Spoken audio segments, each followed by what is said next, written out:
बहुत खुशी होछु आउ एटा हमर स्वप्न थिला जेंटा कि आई साकार होचे। बहुत दिन आमे कल्पना करथनु जे हमर गाँव किसी काठ जीवा और दारू ब्रह्मंकर रथ निर्माण पाई सेटा काम आएगा बोली तो आमे बहुत खुशी होछु। आ खाली आमे नहीं हमर गाँव लोक पूरा सोनपुर टाउन खुशी होछु। आई सकाले कीर्तन्य माने आसिकरी घरे पूजा करा हला, कीर्तन्य करा हला और गछ कटा हला।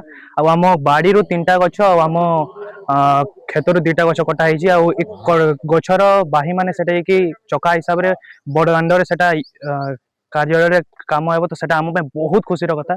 आ एटा भगवान मणिमा डोरी लागला से एटा संपूर्ण हो पाला। धन्यवाद। थके गछ जाउछे आमे बहुत खुशी अछु।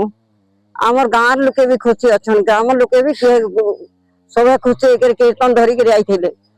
आर आमे बहुत खुशी अछु। खेत जुड़े जाउछे, गाँव बाड़ी आडू जुड़े 3टा जाउछे। रथ लागबा बोली हम बहुत खुश आगरू भी कल्पना थिला हमर थिबाटा थिला ई गछ 3टा को रथ हो जाता वाला भल हता बोली सेटा भगवान पूर्ण करछन।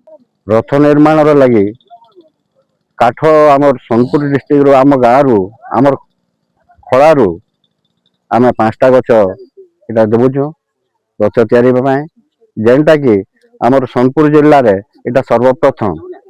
आज पूर्व कौन थर काठ इनु नाई जाइए इथर प्रथम थर काठ जाऊे एवं 5टा काठ गछ लड़ी कटा हो सारान। आम समस्ते खुशी तथा आमर ग्रामवासी खुशी, आमर सोनपुर जिलावासी खुशी लगे जेनटा कि आमर सोनपुर प्रथम थर रथ रे तैयारी हेबा काठ जाउची।